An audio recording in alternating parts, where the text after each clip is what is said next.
now. Yeah. So yeah, thank you very much. And also to the listeners, sorry for the glitch. Uh, we want to talk about research experience. I think we're already talking about that Yeah. for an undergraduate who just graduated from, either physiology or anatomy or microbiology, Yeah. and to apply for this Erasmus Mundus that opportunities, fully Yeah. funded opportunities. Because, like I said, I believe most 99% of everyone here wants a fully funded Fully funded program, programs. Yeah. master's degree. So we will still go on to talk about PhD opportunities in Europe. We Yeah. introduced that earlier on. So, Mm. what level of research experience is enough, and what specific skills should Mm. a recent graduate or an applicant into a master's degree program, what level of skill does these applicants need to acquire Mm. to be able to confidently, because the goal is to apply confidently and to not just to submit application, but to get at least an invite for interview. I Yeah. think that's that is what we That want is to achieve. also. Yes, then we can now proceed from the interview prepare, I mean, Mm. level later to even get this interview invite. What level of research experience is needed? And then, Mm. I think for a master's applicant, the earlier the person starts preparing, the better. What do I mean? I mean, for apply for masters, the first thing is your grade. mm, The first thing is your grade. And then, if your grade is not at the top level, then you know that you have to sharpen your research experience. So, this apart from the grade, everybody knows about that. So, I won't dwell more on that. But, like your question, the research experience, what they are looking for, importantly, your undergraduate, did you write a thesis? If you wrote a thesis, did you do experiment? And a lot of, even from Nigeria as an undergraduate, we have a lot of research experience, but we don't know. mm. We do not know how to carve those How things to into present our it. CV. Mm, Yes. Even if you did a 4 to 5 year course, you did, in Nigeria, we call something IT, right? Even if it's 6 weeks, if you see people write their IT experience, you'll be like, oh, I never thought this is important. But it is.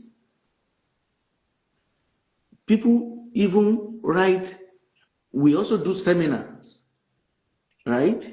So it's a kind of research experience because you have to look into literatures.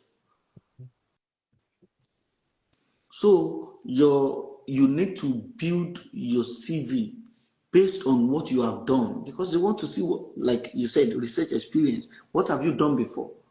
What are you bringing? What experience are you bringing to the table? So the most important thing they want to look, apart from, because at the end of the day, maybe almost everybody has good grade. mm.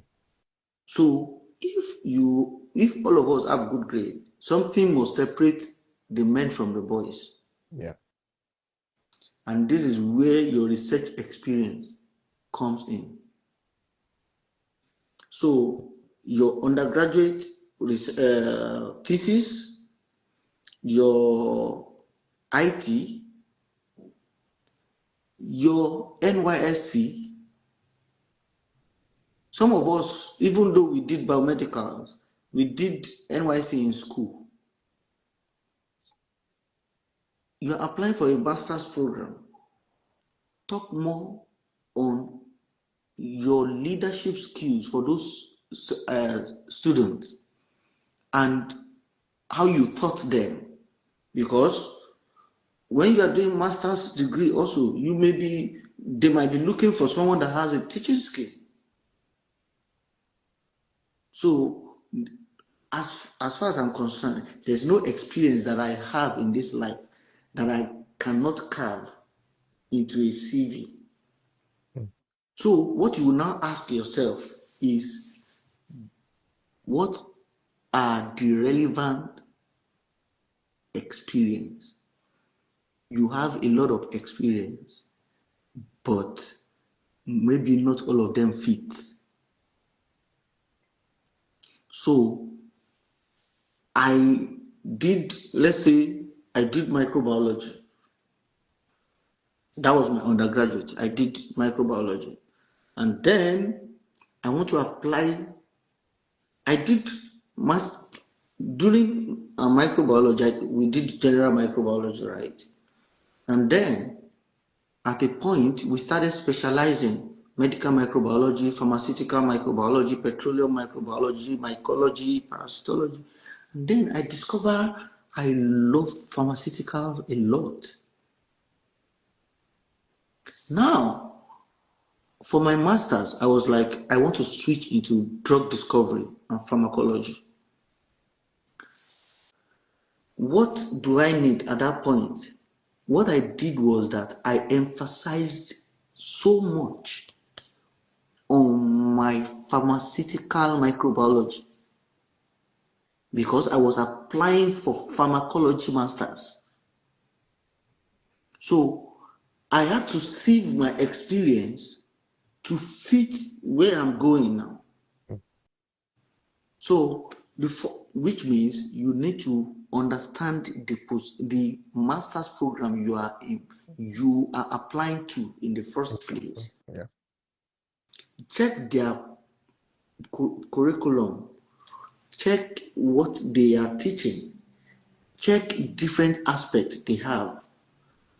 From there, you will get what you need to catch the admission committee. So I don't think there is no undergraduate or a recent graduate in Nigeria that does not have an experience to get into any masters. There is none. Wow. But people don't know that IT is a research experience. They don't know their seminar is a research experience. And importantly, also, when you are shortlisted for interview, one of the reasons why they shortlisted you for interview is to gauge your presentation acumen. So, as an undergraduate or a recent graduate, if you don't know how to use PowerPoint, that is first thing you need to sort out. You and I were in Europe. You can't be presenting and write words on slide. In fact, they are tired of reading. They want to see your slide transition. They want to see that you are telling us your research in form of a story. And that is what we draw them. That will make them, okay, you want to leave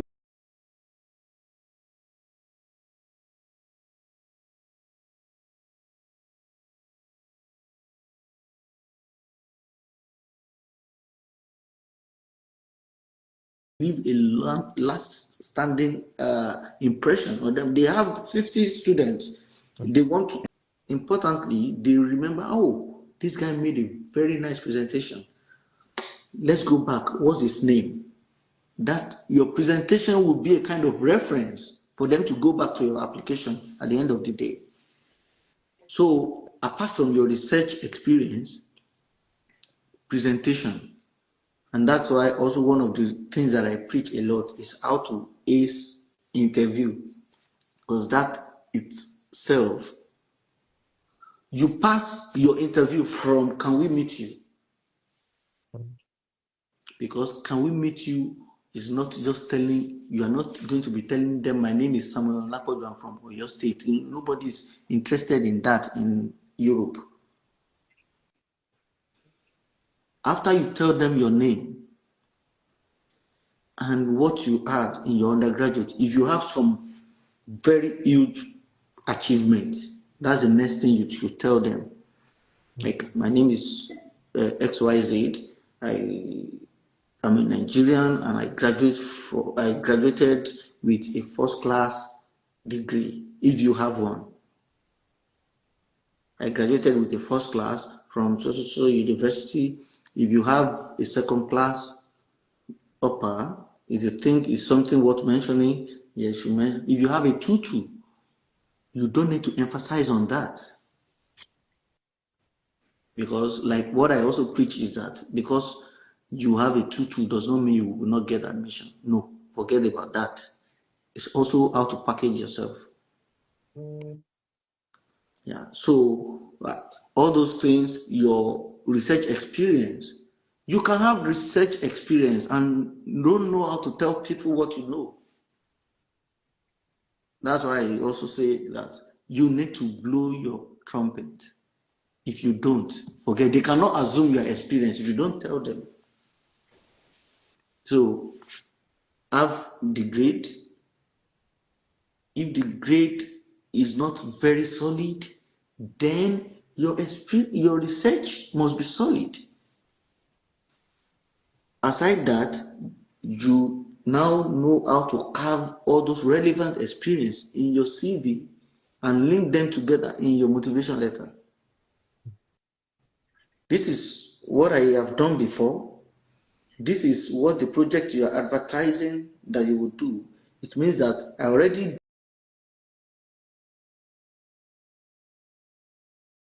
did something relating to that. So you are telling. So when you tell them that, you are telling them that, see, everybody has good grade, but with my grade, I also have experience to match it up. So you just need to bring everything together into your CV, into your motivation letter. And when God help you and you are shortlisted for interview, then that's another hurdle that you need to cross. So your research experience, just know how to put everything together and you'll see that it will work well. Yeah. Thank you very much, Mr. Samuel. You've said so many things, but for our listeners, I'm going to highlight your essays. We talked about your essays, your statement of purpose, your motivation letter. Yeah. First, your CV, please. Yeah. And then we talk about your statement of purpose, your motivation letter. These are requirements for application. And then it is in this that you will project your research experience. And it said, for you to pass through the curriculum of undergraduates, you did your seminar, you did your project, you already have an experience. You did Yeah. your IT. So what you need is how to present this in a captivating manner, in such a way that you are marketing yourself, you are giving an impression on, the application reviewers. I remember my first interview invite that I got was a PhD program to University of Laval in Canada, Canada. Yeah. Quebec. Yeah. The first statement the professor said is that, Isaiah, I love your letter of indication of interest, because I wrote a letter to indicate my interest. That was the Okay. first statement. She said, Isaiah, I love your letter of interest. And I got the scholarship, I got the position, but Wow. then Europe was my was my interest. So, I and got in Calgary too.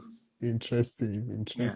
yeah. So I just loved Europe because of so many interesting things. Yeah. Europe, just like we've said earlier, you are in Europe, you are a PhD student, you are on a job visa, Yeah. you are on a job salary scale. Yeah. You are not just a student, you understand? So, and also you are in a community of countries, let me call it that, you Yeah. can explore, you can, so True. many interesting things. Yeah. So, again, your presentation of your experience is very important. And then, before we continue to the next phase, which is talking about PhD opportunities, before we round up, I will want you, if you are listening to us, in the comment section, I want you to write your program of interest. What program is it? Master's or PhD? Yeah. And then, comma, your specific area of research interest. You should please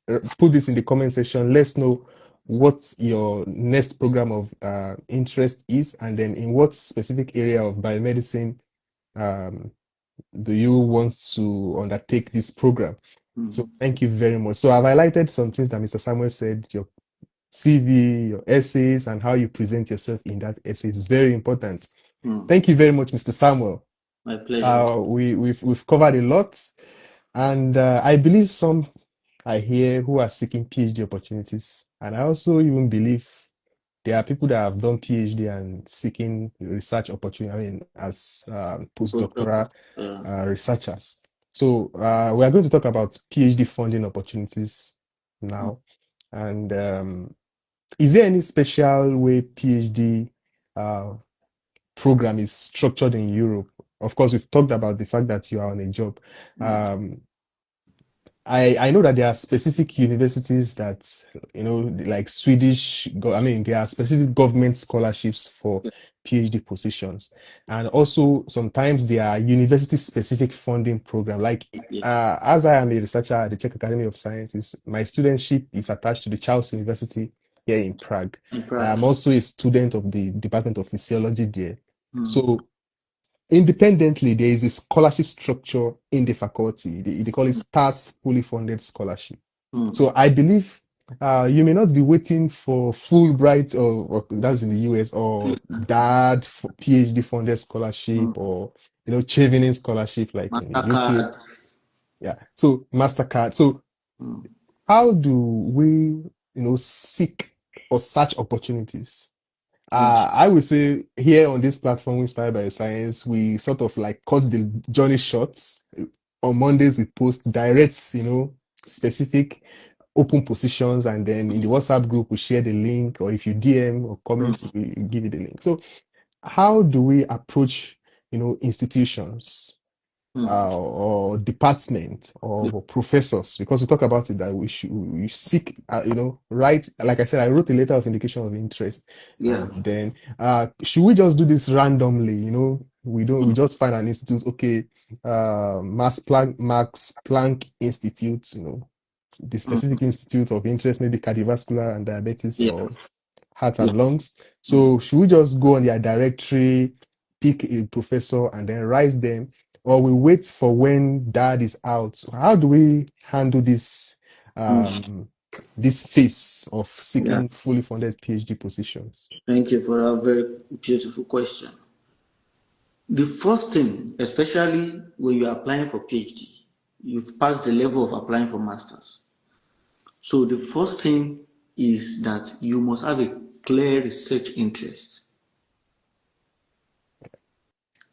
Okay, I have studied biomedicine at master's level. So at PhD now, I want to focus on cancer. Even if you want to focus on cancer, you need to say, okay, is it lung cancer? Is it head and neck? Is it so you need to be specific at PhD level what your research interest is. You might not be you might not, of course, you don't need to be bent that it must be this. But now, like you mentioned, you may want to say that, oh, I want to focus on cardiovascular events. So when you now have a research interest, that gives you a kind of focus when you are searching. So you will not be searching randomly. So that's the first thing. Have a clear research interest. And that, of course, will also help you when you are writing a motivation letter, that you are not gambling for position. After you have a clear research interest, then you start searching for position that matches your interest. And for PhD position, you can get PhD positions anywhere. That's the fact. You can get. I always get.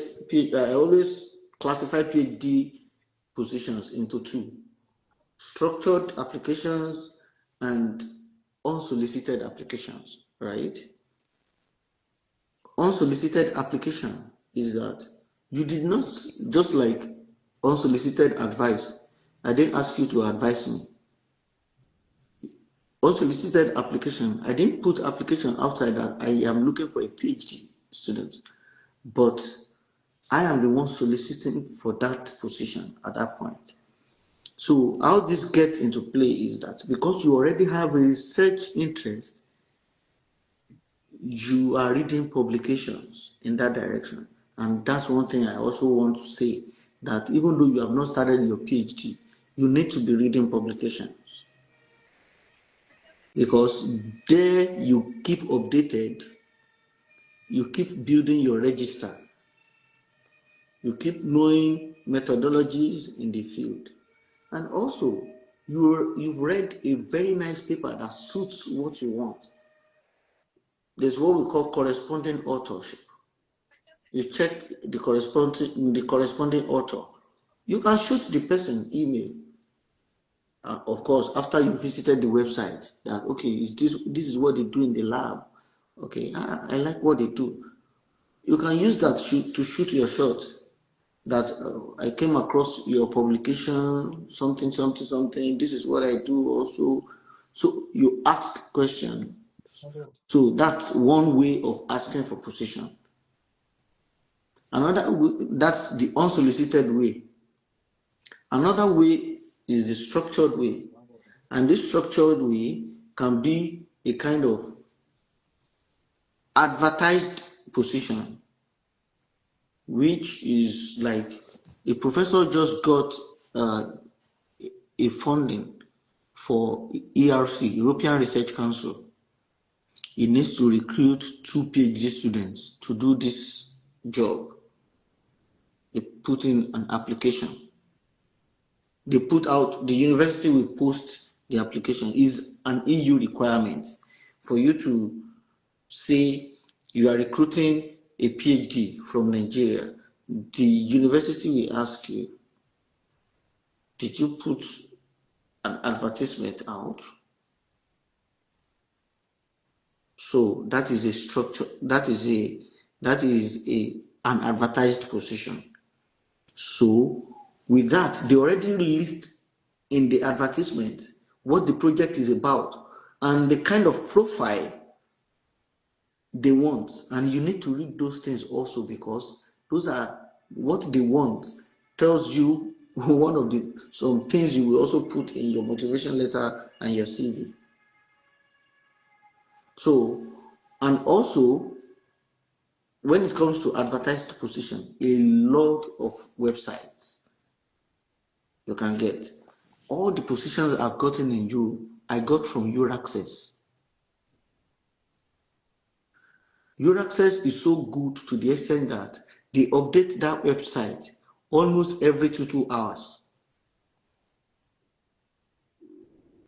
Almost every field, engineering, languages, science, medicals. So I was waking up and sleeping on Euraccess. And then they also call Nature Career. You get, in fact, even postdocs, Nature Career, the PhD, the academic job, the academic job also, very nice website. You get that. In fact, now, LinkedIn, a lot of people has gotten their position from LinkedIn. Another platform is, in fact, I've seen labs now having Instagram page. Yes. And then my very good family friend is like a big brother to me. He's an assistant professor now. He got his position from Twitter. I saw this professor tweeted, the university is recruiting, blah, blah, blah. He read about shot, he shoots his shot. So, even Facebook. So, if in my, where I come from, they say if you are looking for something, you look for it everywhere. So, advertised positions, you find on every platform, Twitter, Instagram, of course, your access. I think for me, I think that's the best website. Yes. So those are and also the third method of application is a structured application, just like the Erasmus Mundus we talk about. They have an application cycle that, okay, winter semester, we want 15 PhD students. So you apply to a consortium, like the same thing with Horizon 2020. All these advertised position, Horizon 2020, Erasmus, everything you find in your access. So, like I said, you have a research interest, you search the position that fits that, and then you prepare your documents based on the requirement. The advertisement says you attach your transcript, you attach the data page of your international passport, you attach your CV, so all these documents, you make them ready, and also read instruction and follow instruction very well. Attach your application dossier as one PDF file. It means you have to merge everything together at once. If they tell you as one PDF file, don't attach 15 different documents, simple instructions. So that's I think those are the most important thing. Get your interest and then search for position that fits the interest, and then get the documents needed for that. Then track the application date, the deadline. The deadline is June 25th. Don't wait till June 25th before you submit if you have everything right. As a matter of fact, some positions, that June 25th, they tell you that is the deadline. June 10, they already shortlisted. If the professor feels that I'm receiving too much of applications, can't cope. I received 500 applications, man. I think I need to close the website. So the earlier the better. So I think those are the ways to structure yourself and find positions, especially in Europe.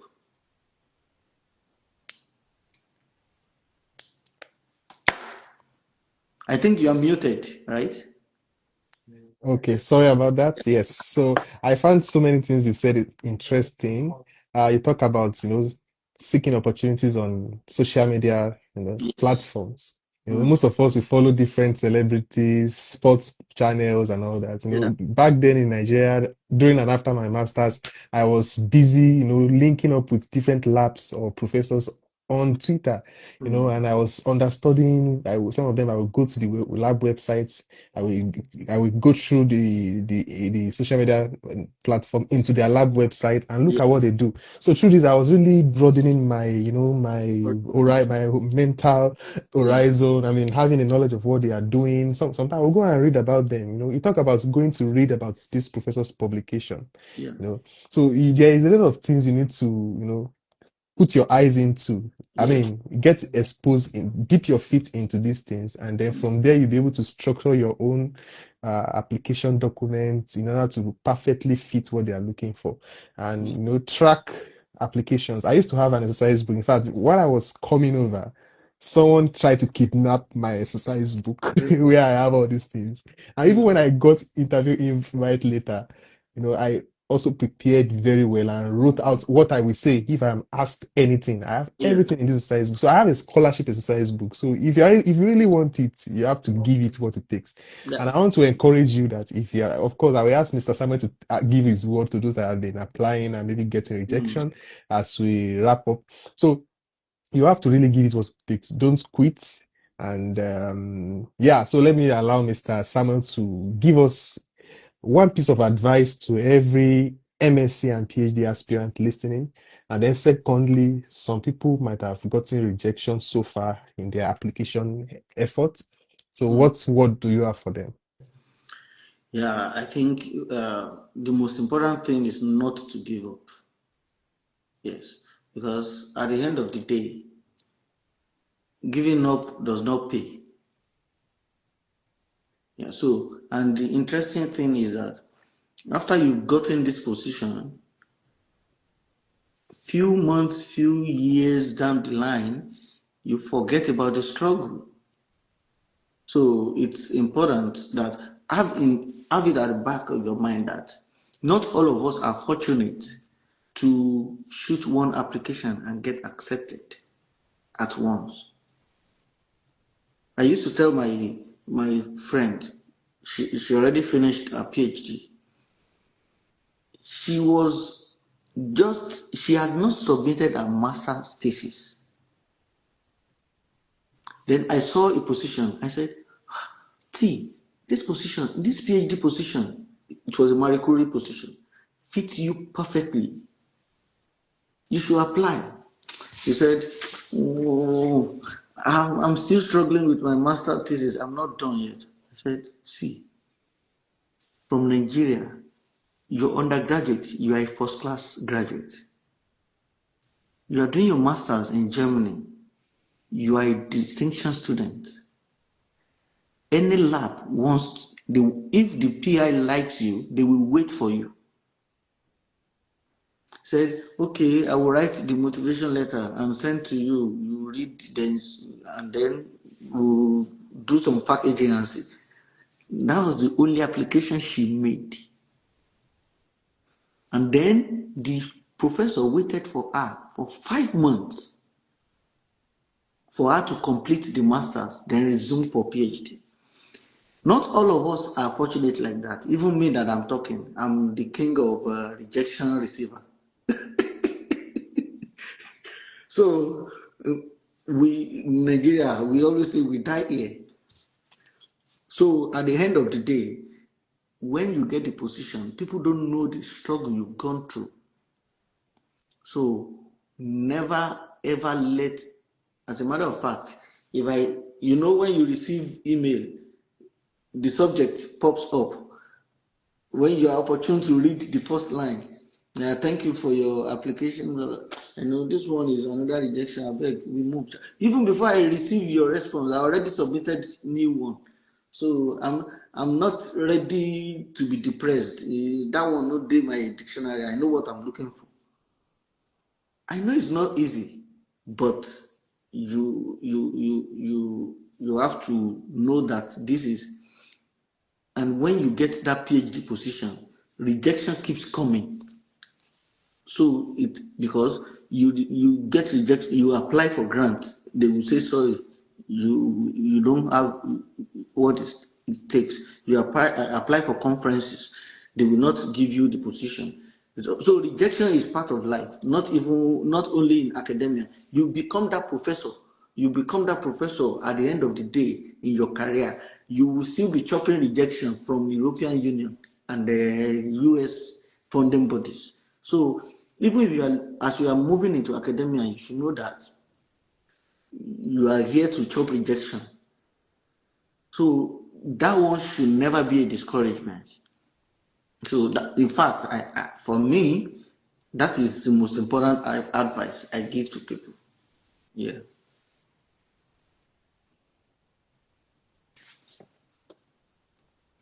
You are muted. Sorry, I had to mute because of background I noise. get So it. I please get it. Yeah. pardon me. Thank you Yeah. for bringing it to my notice. Yeah. So, Mr. Samuel has given us a good, cap up to his insights, the insights he has shared with us about masters and PhD opportunities in Europe. So we also like to get one, two, or three questions from our listeners. Yeah. So you can drop your questions in the chat box, in the comment box, I mean.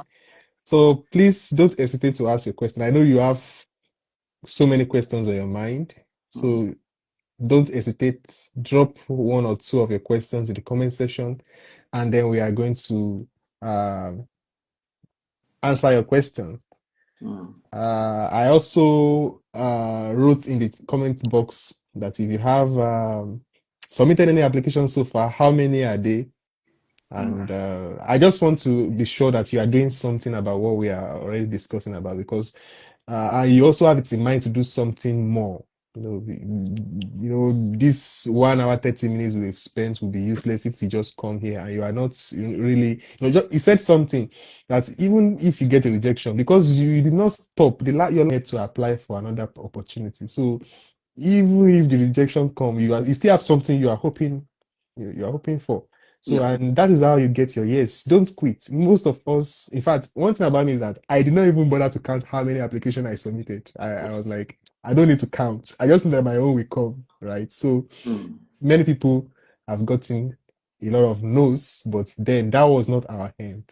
Our no's weren't our hand. So we persisted, and then our own door opened. So if you don't give up, your door will open, I believe. Yeah. So I don't know if any question has come up. Char wrote something, a particular question in comment section. Okay.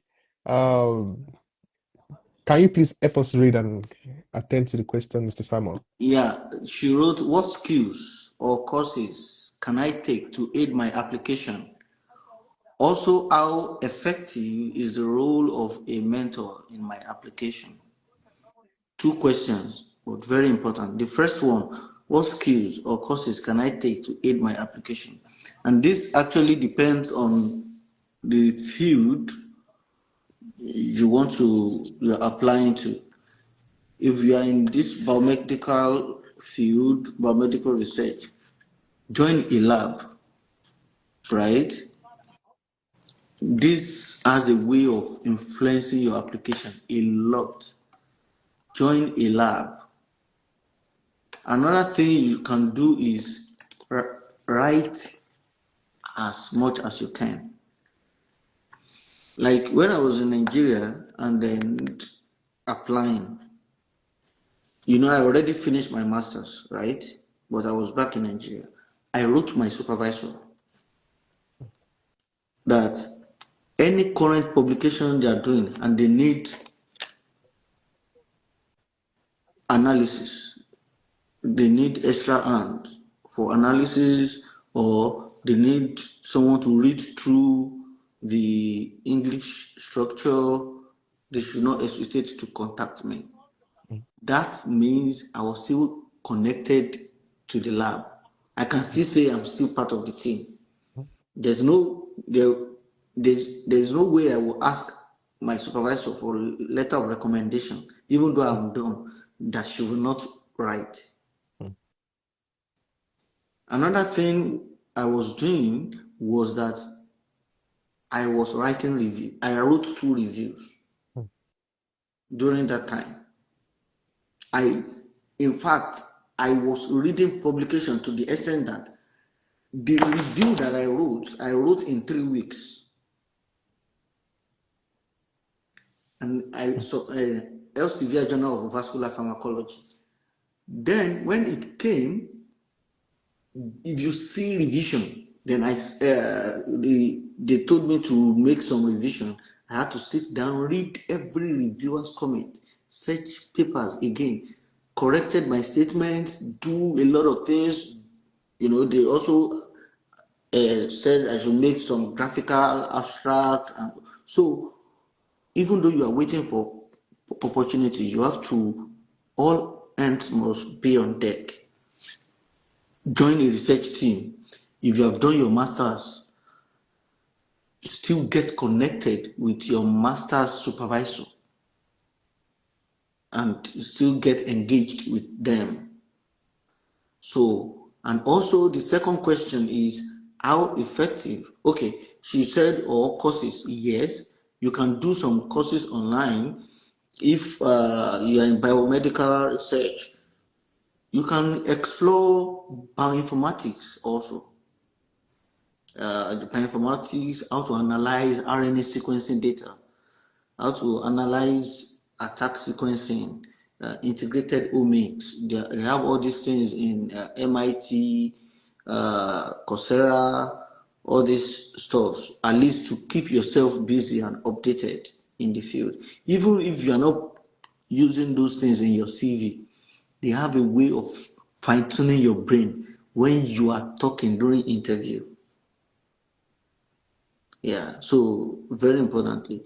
And also to up to your skills. I always tell my friend jokingly that one of the best universities in the world is YouTube.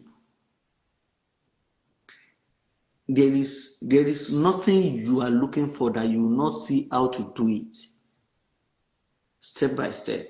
So make use of those stuffs and just make sure that you equip yourself while waiting. And the second question is how effective is the role of a mentor in my application? The role of mentor, if you now I have to say, when you are applying for position, the best mentor is someone in that field. I read statement of purpose for my friends that wants to do masters or PhD that are doing economics, that are doing another field. I just read and see if their statement makes sense.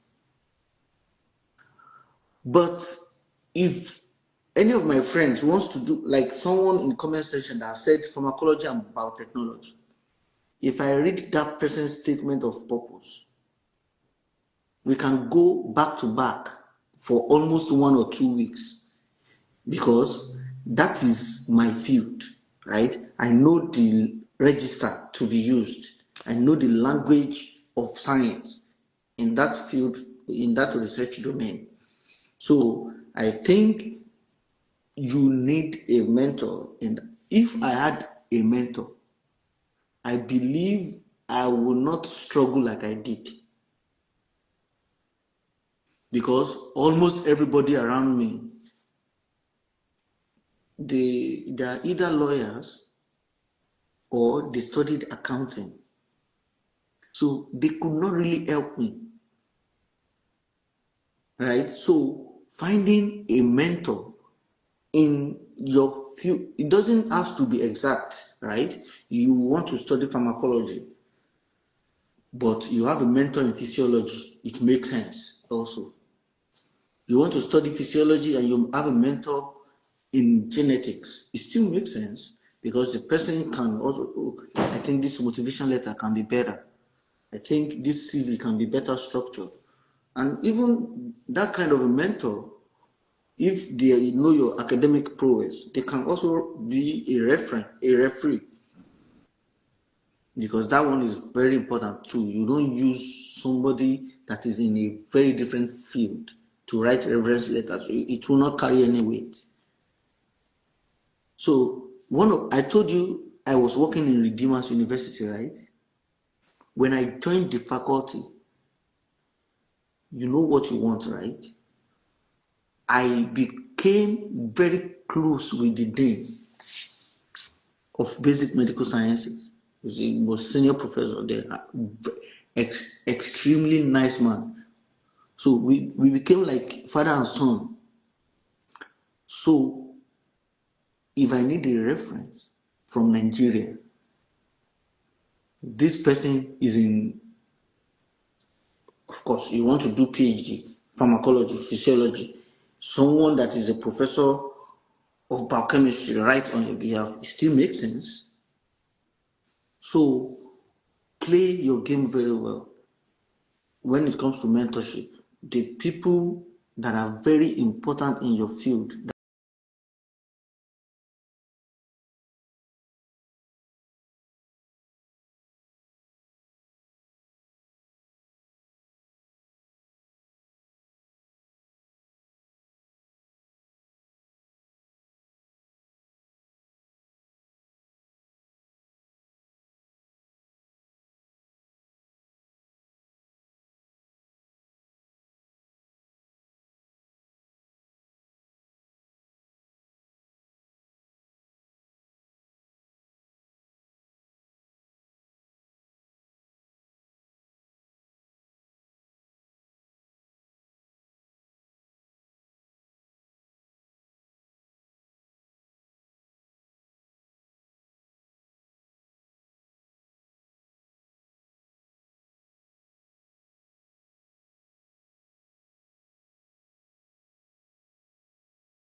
For example, malaria still has a lot of, when it comes, you start from, I don't know the field of this person, but you want to work on malaria research, right? You start from malaria has huge socio-economic burden in a particular part of Africa, for example, Nigeria. However, a lot of people still die. So you go deep into the problem. Why? Because this is the reason why they will fund you. These people are still dying based on exposure to female anopheles mosquitoes. Blah, blah. We are talking of the pathogenesis of the disease now. Then, currently, these are the options we have for the prevention of the disease. So, we are talking of the current trend. However, there is no effective treatment or preventive blah blah blah. So that is what is missing now. Then the next thing will now be how you want to address that. And why that is why you need to read. And then when you talk of how you address that, this is where your methodology comes in. So when you've talked about the problem, you've talked about how they are managing the problem now.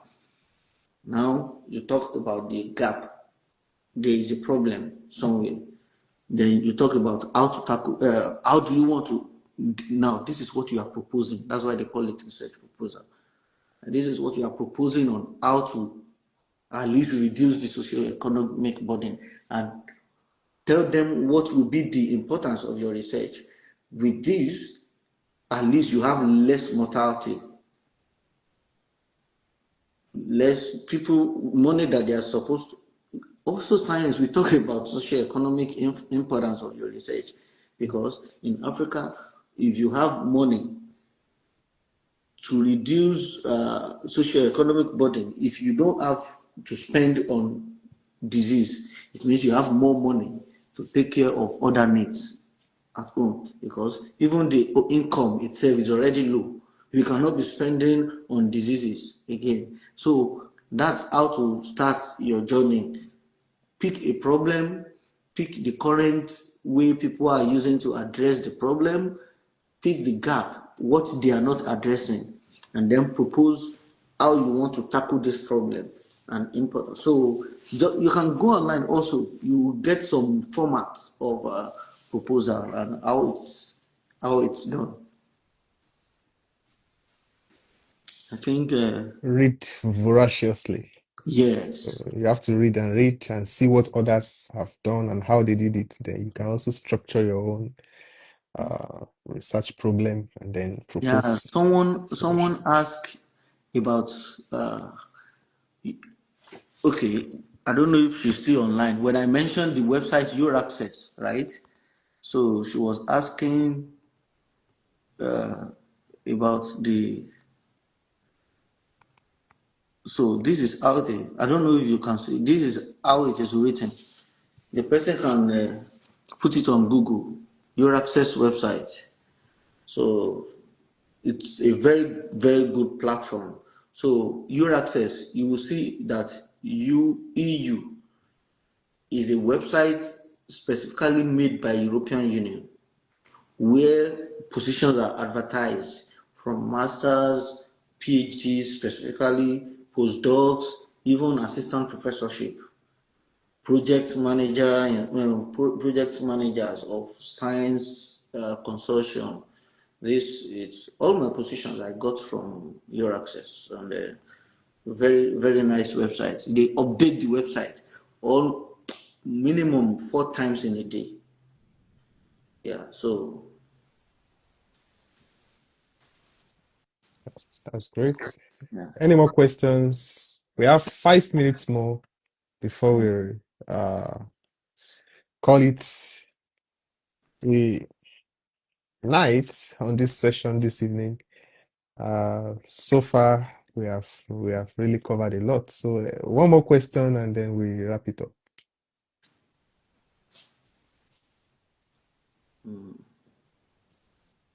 Okay. So let's hope it comes up, and if it doesn't come up, so I'll just talk about networking. We talk about networking and mentorship, how important this is. Immediately after my master's degree, I got to connect with a mentor, someone I've never met before. He was in Finland, and how did I connect with him? I just saw a publication. I was like, Andrew Agbaje, you can search for him. He's in the cardiometabolic research and exercise. Okay. Yeah, he's in Finland. He's a medical doctor, but he chose to be a scientist. So Scientist, yeah. yeah, so I just sent him a message. He was so happy to find some. I wanted to study. I am in metabolism, and I have been in metabolism so since undergraduate. I mean, I did masters. cardiometabolism in France. Wow, Yeah. interesting. Vascular That's calcification interesting. Interesting. in diabetes and chronic kidney disease as complication. Yeah. Great. That's interesting. Yeah. Yeah. So, That was how I got my job in Nigeria in hmm, Redeemers University. wow. So I was like, because That I was had what year was that? 2020, yeah, Okay. 2020. Okay. I told you I read papers a lot because, Hmm. and I didn't have any other job. So I was reading this paper. I always look at the first author and the corresponding author. Hmm. Then I saw the corresponding. I was like, come on, this is a Nigerian. Hmm. Then I checked affiliation. I saw Redeemers University. I said, Wow. I was looking for a job, right? Hmm. And then I wrote in. I was tired of staying at home because I was just working remotely to help my supervisor analyze some data. Hmm. Then I told him that I was like, I hope he responds because most times too, they don't respond to email in Nigeria. Then I wrote him. He told me why he called me. He said he has never heard a Nigerian master's graduate that says he wants to join a research team. Hmm. Even if you're not paying me, I just want to be part. Hmm. He said when he read that email that you just want to be part of my research team, at least as volunteer, because I know you were not recruiting. And then 15 minutes after I sent that email, he called me on phone. I didn't have his phone number, right? Hello, is that Samuel? I said, yes, who am I speaking with? He says, this is if anybody is in Redeemers, you will know. This is Professor Bamidele. My brain didn't really click the name. I just read the paper, right? Said Professor Bamidele, you sent me an email like 15 minutes ago. I said, good afternoon, sir. Let me ask you, are you still in France or you are back in Nigeria? I said, I'm in Ogun State as we speak. He said, and you said you wanted to volunteer in my team. I said, yes. Wow, that's nice. But do you know how to teach? I said, yes, I know how to teach. So, because I'm not a fan of people working for free. That was what he told me. I said, yeah, but something is better than, I just want to have somewhere I'm going to. I said, okay, meet me at, Redeemers University, they were formerly in Redemption Camp. Now they are in Ede. They have their permanent site. He said, I'll be coming to Mountain of Fire prayer camp on Friday. Do you know the place? Can we meet up? I said, you think this man they talk? Why not go meet you? He said, maybe I can speak. When it comes to is the dean of the Faculty of Basic Medical Science, and he has some. He said, come, I just want to speak to you in person. Hmm. So when I spoke to him in person, we were talking. In fact, everything we spoke about, we were not even speaking English. It's from Ondo State. But the accent, something like that. I was like, okay, guess what? The next time we met, he told me to come and meet him in the camp again. He gave me an envelope. He said, so this envelope is your offer letter. You can resume on Monday. Just by sending that email. And that email, I was not entitled. Yes. So, like you said, it just takes, the worst come to worst, he will say no. But knock on that door. Send that email. So, you don't know where that relationship will come from. Yeah. Yeah, and you don't know where that relationship will take you, Yes. Yeah. My own the contact I made then to this doctor, he's now an associate prof. Okay. He he was very supportive. Hmm. Before, even when I got the opportunity, he paid for my visa application and Wow. even supported me down here. So you don't Hmm. know where such kind of relationship will take you to. So keep in touch with your supervisors, Yeah. BSc or MSc. My position that I got in France, I almost lost that position. Wow. And how did I get that position again? I was applying, right? Hmm. And then in our area in Nigeria, there was no light for like 1 week. I no check email at all. Hmm. Mind you, before on Facebook, I used to post people's birthday, the happy birthday, blah blah blah. Then I posted my professor in an undergraduate because he did something that I really liked when I was an undergraduate. Hmm. And then he commented on that Facebook post. He said, wow, Samuel, it's so good to see you after years. Then that was how we connected, right? Send me your number. He's a very lovely man. And then when we exchanged numbers, then I started checking up on him. Happy New Month, sir. Hope everything is fine. I knew that I was still using him as a referee. Hmm. And then he was on my referee list. That's why I said someone on your referee list must be someone that knows you. And then I submitted my Horizon 2020 application. We no get light for Ibadan for 1 week now. And then I went to church. I went to charge my phone because we had solar in my church there. And then immediately I switched on my phone.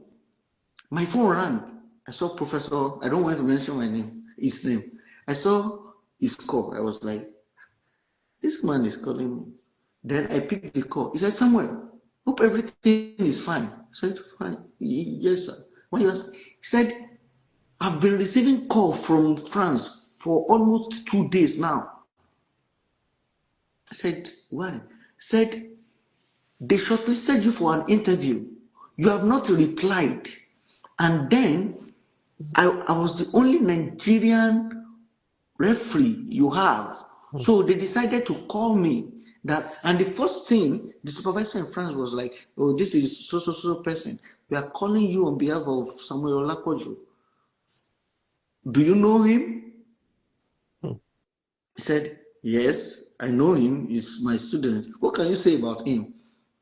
Yeah, he was my undergraduate student. We still keep in contact. Is this, is that, is that. Okay, why we are calling you is that he needs to reply and pick an interview time. We've sent him interview invite for like 5 days. Tomorrow is the last day for him to reply. If he doesn't reply, sorry, the position he will be kicked out of the interview list. Hmm. And then if my professor did not call me, I wouldn't even know. Then immediately, because I've not had light for like 5 days. I just plugged in my phone, and my email is not the first thing I will be checking. I will be replying WhatsApp messages. At the end of the day, I saw the email he was talking about. I replied.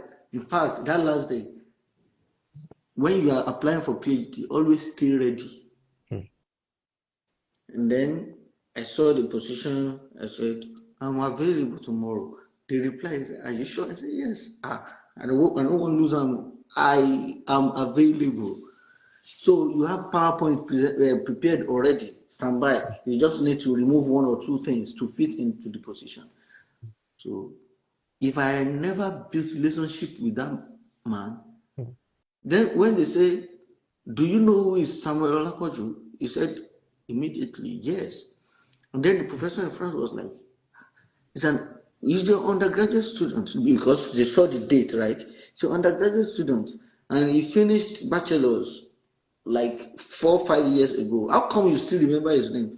He said he keeps contact a lot.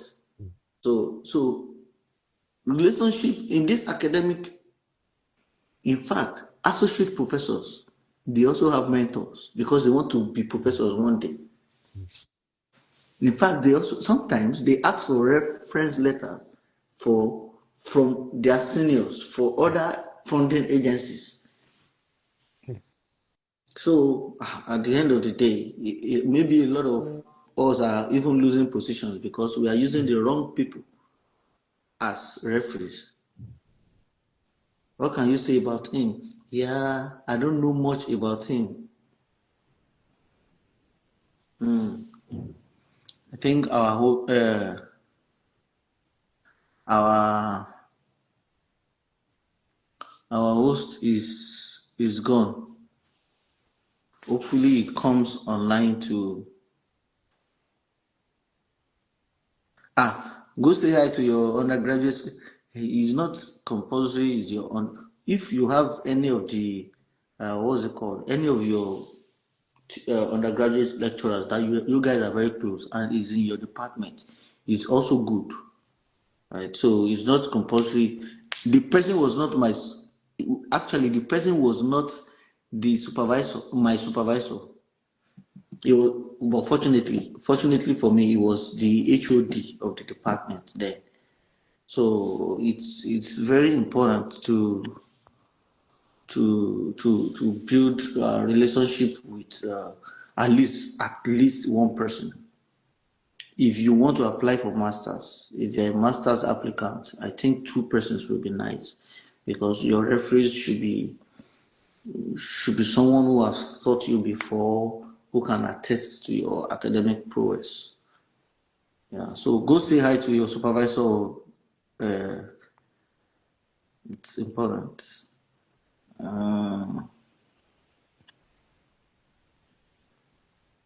and I wanted this man to be the one to round off the pro. Yes, welcome. Because I Thank was like, you. you I was round up. yes, I was disconnected. Yeah, so sorry. No. Okay, so thank you for having me back. So yes, we've really covered a lot in this live session, and I believe you are on this platform listening to Mr. Samuel. You'll be a month's time, and you are listening to me too. Mm, I am in the 40 of my PhD, of course, which is also the last year of my program, and mm, we've experienced a lot right from application stage and you know getting invites for interview, and everything we've said is what you need to hear. That is what I'm trying to point out. So you've listened to us this evening, and I believe you've taken notes, and I know you're going to put what you've heard into use. mm, So I really want to appreciate Mr. Samuel for taking his time to share his wealth of experience, his insights and hacks, the mm, strategies, because it is the strategies that wins the game. Without mm, good formation, you're not going to win any game. mm, So he has given us those strategies that we need. I also want to thank every listener Although a question is, we are rounding up already, and a Yeah, question is coming in. someone dropped a question. Yeah, so the answer is yes. A PI is also a good, in Always fact, the best safe. Is the best. of course, yes. So, yes, there's a WhatsApp group. You can just send a DM to the hub message section. Just send a DM, and then I will send you the link to join the WhatsApp group where the main goal is to network and also share any opportunity within Nigeria, West Africa, regional opportunities, and also Mm. uh, overseas opportunities. So you can DM the link, I mean, the message section, and then I will share you the link. So thank you very much. So we have come to the end of this live session, and I really want to appreciate Mr. Samuel. I love his energy, his vibes, and it's admirable. And you really want to listen to people who put energy into what they talk, because it's exudes confidence and it shows that they are telling you what you really need to hear. Mm. So thank you very much once again for Thank you for every having me. engagement on this platform as our guest, and also to the listeners. So we have come to the end of the session. Any other question or inquiry can be sent to the message. You can also contact Mr. Samuel. He's a very friendly person. He can mentor you, in any aspect of your application or even your studies, and stay connected also to his platform, his personal platform on Facebook, on Instagram. He shares tips, he shares insights on research and application for studies. Everything you need to have, you can always find it on his platform, and also here on Winspire Bioscience platform. So thank you very much. We are grateful. We hope Thank you very much, and thank that you for the all your listeners too. efforts. Thank Yes, you. yes. Thank you. Thank you. Thank you so much. Yeah. Thank you. So let's give a round of applause to Mr. Samuel, as let's appreciate him. We thank him very much for giving us his wealth of experience and knowledge. Thank you So so much. thank you very much, sir. So we will meet some other time again Yes. in the nearest future. And I hope Maybe in conference room. in conference anywhere in Europe, please, if you are anywhere in Europe, let us know you've won your scholarship. Let us know. We are ready to continue the journey of Yeah. bioscience with you. Let's connect as early career researchers, and then there is still a lot ahead of us to achieve. Mm. And we trust that all our effort and investments will come to fruition. Thank you very much. Have a Thank you wonderful very much. evening. Enjoy your evening. Thank you. Yeah.